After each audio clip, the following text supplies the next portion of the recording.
Bonjour à tous, ravi de vous retrouver pour un nouveau numéro de Ticket pour l'Amérique. On va analyser le prix de Bourgogne, Amérique Races Q5, la cinquième épreuve qualificative au prix d'Amérique Legend Race qui se dispute le dimanche 25 janvier. Pour m'accompagner à ma gauche, Dylan Venet qui était là déjà l'autre jour. Comment ça va ? Oui, ça va très bien. On était là et puis là, on est présent. On a eu différents qualifiés. Pas de place au gain pour l'instant. Donc les billets seront très importants. Avec quelques surprises, comme à votre habitude, les 4B offrent 4 tickets qualificatifs pour le prix d'Amérique. Aujourd'hui, on va essayer de trouver qui seront les 4 élus de ce prix de Bourgogne. Face à toi, Dylan, Kevin Baudon, comment ça va ? Ça, messieurs, on est déjà à la Q5, hein. Ça passe très très vite. On a quand même un plateau qui commence à se dessiner pour le prix d'Amérique Legend Race du 25 janvier prochain. Il y a encore 4 tickets ce dimanche, ça va être très très chaud. On a déjà des chevaux qualifiés, d'autres qui vont jouer un petit peu leur dernière carte, donc ça s'annonce passionnant. A noter que ce dimanche 28 décembre, le prix de Bourgogne Amérique Races Q5 est support du Quintet Plus, donc début de l'épreuve à 15h15. Kevin, ne perds pas les mains, est-ce que tu peux me présenter la course ? Alors ils ne seront que 16, on n'a pas fait le plein dans ce prix de Bourgogne, ils ne sont que 16, on en parlera tout à l'heure, mais des chevaux qui ont pu trouver une place pour espérer décrocher un ticket. 2100 mètres, parcours bien connu à Vincennes, départ à l'autostart, devant les tribunes, ils vont être lancés à pleine vitesse. Le temps sera de la partie, normalement, on a eu les dernières qualificatives où il faisait pas beau. Là, la piste sera parfaite, temps très frais, mais ça va aller très très vite. Donc il faudra un bon numéro derrière l'autostart. Les favoris sont plutôt bien lotis, on en reparlera tout à l'heure, mais ils sont plutôt bien placés derrière la voiture. Et du coup, commençons sans plus tarder. Dylan, qui places-tu en tête de ton ticket dans cette épreuve ? Pour moi, ce sera le numéro 3, Joshua Tree. Dans la qualif 1, le prix de Bretagne, on n'a pas vu le vrai Joshua Tree.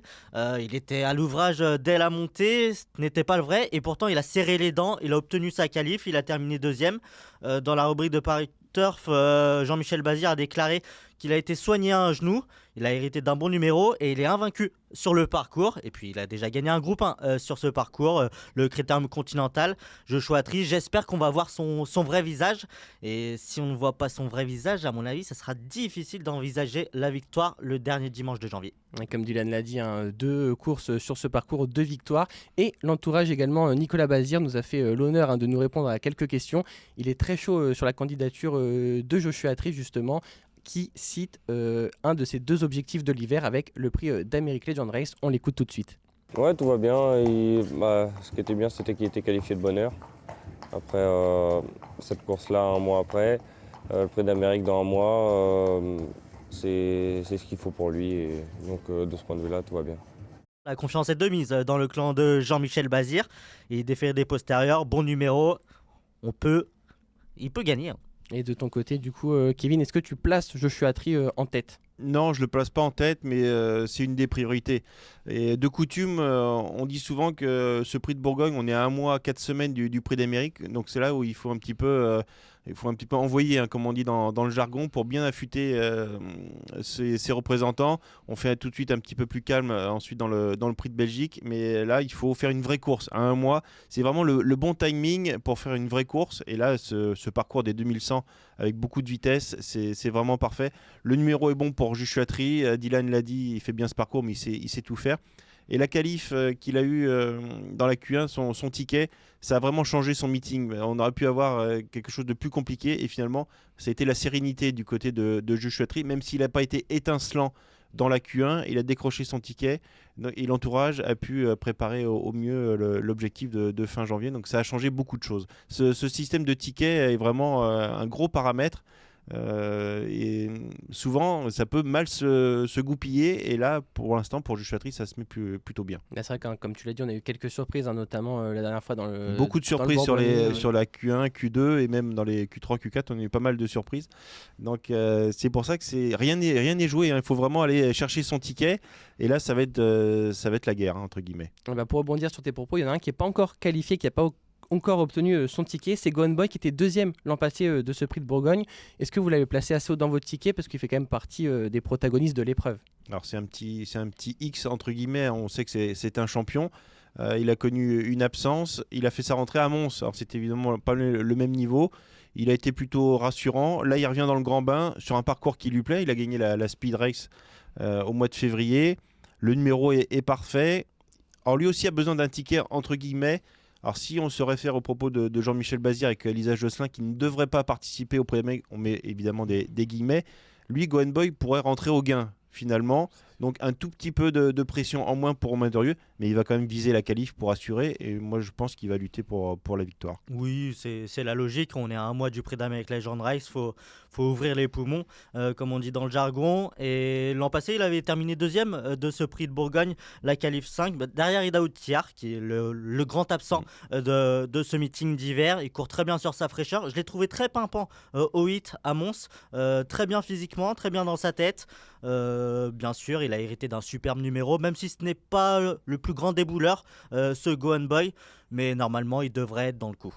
Il y en a un autre qui tourne un petit peu autour du pot, qui cherche son ticket, c'est Hokkaido Giel, 2 fois sixième du Prix de Bretagne, 6e du Prix du Bourbonnais. Est-ce que cette fois on peut le prendre un petit peu en base? Et on sait qu'il a beaucoup de vitesse sur un parcours de vitesse, c'est le cas de le dire.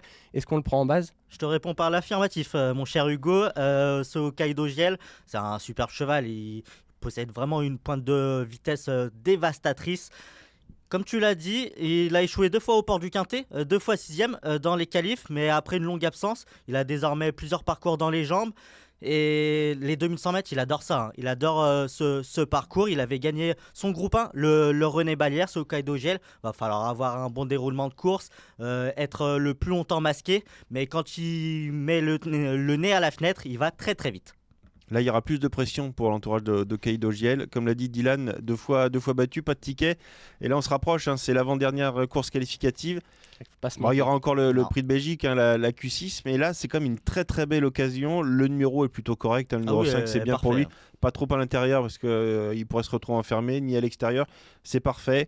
Il peut être 3-4e. C'est pas une base, enfin je le prendrai pas en base, mais c'est une très très belle opportunité pour lui de décrocher un ticket. Et pour son pilote également, David Thomas, qui sera à son sulky. On parlait du coup des candidats qui avaient également beaucoup de vitesse. Impossible de ne pas parler de Jabalpur, qui a déjà trotté 1,087 sur le parcours. Il aura le numéro 14 derrière la voiture, un petit frein pour le placer assez haut dans le ticket? Pas forcément. Alors il a été décevant lors de sa rentrée à Vincennes, pardon pour le micro. Il a été soigné, numéro 14, il faudra que ça se mette bien, mais c'est un cheval qui a beaucoup de vitesse, donc il va pouvoir se sortir des mauvais pièges du parcours. Lui aussi, c'est une très très belle occasion, il a beaucoup de vitesse, il a gagné le prix René Ballière dans un chrono canon. Alors évidemment, les chronos d'été sont beaucoup plus rapides que ceux de l'hiver, mais lui aussi, c'est l'occasion jamais de décrocher un ticket et de préparer le prix d'Amérique ensuite. Oui, Jabalpur, il a des excuses. La dernière fois, après la course, tout de suite, ce n'était pas le vrai Jabalpur. C'est trop mauvais pour être exact. Et c'est avéré qu'il était malade. Jabalpur, on a beaucoup de chevaux malades pendant ce meeting d'hiver. Il faut évidemment le reprendre. Il faut noter qu'il ne sera que déféré des antérieurs cette fois-ci. Mais le vrai Jabalpur a évidemment sa chance. Parlons également d'Igues Kisoton, si vous le voulez bien. Je sais que Kevin, tu l'as pris en base. Impossible de faire sans lui. 5e du Prix de Bretagne. Ouais, je crois qu'il va être parfait sur ce parcours. Il a éclaté un petit peu au plus haut niveau. On savait que c'était un très bon cheval, mais en gagnant le prix de l'Atlantique, un groupe 1 devant les meilleurs. Il a couru sous la selle, ça peut lui avoir fait du bien. Et Mathieu Abrivard, qui a changé un petit peu son fusil d'épaule, il va avoir finalement deux options, puisqu'il revient dans la course pour le Prix d'Amérique. Il aura également le prix de Cornulier. Donc il y a beaucoup de choix qui vont être faits. Mais après cette course, voilà, son entourage va en savoir plus. Donc ça va être très intéressant de le revoir à ce niveau. 3e sous la selle, on le sait, devancé par pas n'importe qui, Jéroboam Dera et l'Impala de Val. Donc c'est quand même une très belle ligne, on peut le dire. Et surtout que l'entourage également est très confiant avant cette épreuve. On écoute tout de suite. On arrive avec un cheval qui est prêt. S'il gagne, il gagne, tant mieux. Voilà, c'est des courses, on ne va pas cracher dessus. C'est toujours des belles affiches. Mais bon, comme il a couru monter dans le Cornulier, il a pas une moins bonne chance que dans un Prix d'Amérique. Donc voilà, après la baie, on va réfléchir, on va voir comment le cheval récupère, si on va sur le Cornulier, si on va sur le Prix d'Amérique, s'il a son ticket bien sûr. Voilà, après, il a plusieurs possibilités. Il y a le Luxembourg la veille du Prix d'Amérique, course Autostar. Après, il y a le Prix de France. Voilà, on ne va pas brûler les étapes, on ne va pas faire n'importe quoi. Voilà, c'est sûr que oui, on y va avec des ambitions. C'est le style de course qui lui convient, un départ Autostar, parcours de vitesse. Alors, on a entendu Jean-Étienne Abrivard qui s'occupe du cheval à la campagne avec Mathieu qui fait des allers-retours. Le cheval est parfaitement souple, il a plu Alexandre Abrivard sous la selle. il revient à l'attelage sur un parcours qui va lui plaire, le bon numéro. Je le vois bien décrocher son ticket. Comme plusieurs chevaux, hein, dont Keido Giel, dont tu as parlé Diane tout à l'heure, il a échoué aux portes de la qualification en début de meeting. Là, c'est une très très belle occasion. Messieurs, vous faites sans par contre une candidature un petit peu surprenante. C'était la deuxième du Prix d'Amérique Legend Race l'an passé. C'est Just Love You. Pourquoi faire sans dans cette épreuve ? Pourtant, je l'avais placée en tête dans le prix du Bourbonnais, mais elle m'a vraiment déçu. Je la pensais, elle était défiée des 4 pieds ce jour-là. Elle est venue et puis elle est un peu restée là. Just Love You. Cette fois, elle est PADP. On a vraiment du mal à la retrouver, j'ai l'impression. Et puis, elle a hérité d'un numéro un peu à l'extérieur. Bien sûr, la vraie Just Love You a son mot à dire, évidemment. Mais on a du mal à savoir où elle en est. On est vraiment dans le flou, hein, et puis pour ne rien arranger, elle a hérité du numéro 8, donc plutôt à l'extérieur. Moi, j'ai pas envie de la retenir, mais pourtant, c'est une craque. Hein. Elle a fini deuxième d'Idaho Tier dans le Prix d'Amérique. Mais là, on est vraiment trop déçus depuis le début du meeting pour lui voir une première chance. Il y a des chevaux plus affûtés qui arrivent en forme. On a quand même plus de références sur certains. Avec elle, on ne sait pas trop où on va. Mais si elle gagne son ticket, rien à dire. Hein. C'est une top jument. Mais je lui préfère quand même d'autres candidatures avant le coup. Avant le coup, justement, on sait que cette épreuve est support du Quintet Plus pour, on va dire, un petit peu pimenter les rapports. Sur qui peut-on jeter son dévolu ? Moi, j'ai une petite candidature, c'est vraiment une trouvaille, le numéro 10, Krone. Je trouvais que c'était pas si mal dans la qualif 2, dans le prix du Bourbonnais. Et il a reculé dans le dernier tournant, puis il est revenu finir très correctement à la corde. Il faut oublier sa dernière performance. Hein. Dans le ténor de Beaune, il est parti au galop. Il faut vraiment effacer. Et puis, c'est le duo Paul Ploquin, Daniel Reden, le duo d'Epic Chronos. Donc forcément, je fais avec D4. Et puis, il a hérité du numéro 10. Donc, avec le petit parcours, il est capable de longer le rail et de venir accrocher une place. Redoutable un petit peu ce Paul Ploquin en ce moment, Kevin. Ouais, puis en plus, le cheval va se perdre derrière l'autostart. Hein, la volte, c'est moins son truc. Ça peut être une grosse surprise. On a eu pas mal de surprises justement dans les premières qualificatives. Il peut être quatrième. Mieux, le podium, il faut quand même dire, ça me paraît très très compliqué aussi. Mais il a le droit. On a vu des surprises, donc il faut tenter des paris. Enfin, messieurs, après, je vais vous laisser. Mais on a une dernière petite, on va dire, trouvaille également. C'est Iroise de la Noé qui est déféré des 4 pieds dans cette épreuve. Ouais. C'est pas n'importe quand, souvent à juste titre. La méfiance est de mise, je pense. Moi, je la retiens. Elle a failli faire l'arrivée l'an passé du Prix d'Amérique. Ça sera un coup de poker puisqu'elle n'a jamais couru sur ce parcours, elle n'a pas de référence, elle a le numéro 16 et son entourage, Thomas Lévesque en premier, son entraîneur, ne comptait pas courir. Il avait plutôt visé une course longue distance le samedi en vue de la Q6, le Prix de Belgique, et finalement il y a eu de la place dans ce Prix de Bourgogne, la Q5, donc il s'est dit j'y vais, déférer des 4 pieds. Elle a une classe folle, elle partira en seconde ligne le 16, c'est vraiment pas un cadeau. Mais elle est capable d'un gros dernier kilomètre. Alors c'est vrai que début de meeting, c'est mi-figue, mi-raisin. Battu par Ed Scott, c'est quand même pas les mêmes. Mais je me dis, si Thomas Lévesque y va, et s'il y va, c'est pas pour rien. Donc, alors à 16 c'est une grande jument. Elle peut manquer de vitesse en début de parcours, mais elle est capable de faire le tour. Donc finalement, le 16, c'est mieux que le 10, je pense. Elle est capable de faire un drôle de numéro si on retrouve la vraie Iroise de la Noé. Tu rejoins Kevin Oui, exactement. Je rejoins Kevin sur ses paroles. Iroise de la Noé. Et puis c'est la première fois qu'elle va prendre un départ lancé. C'est la première fois qu'elle va découvrir l'autostart, Iroise de la Noé.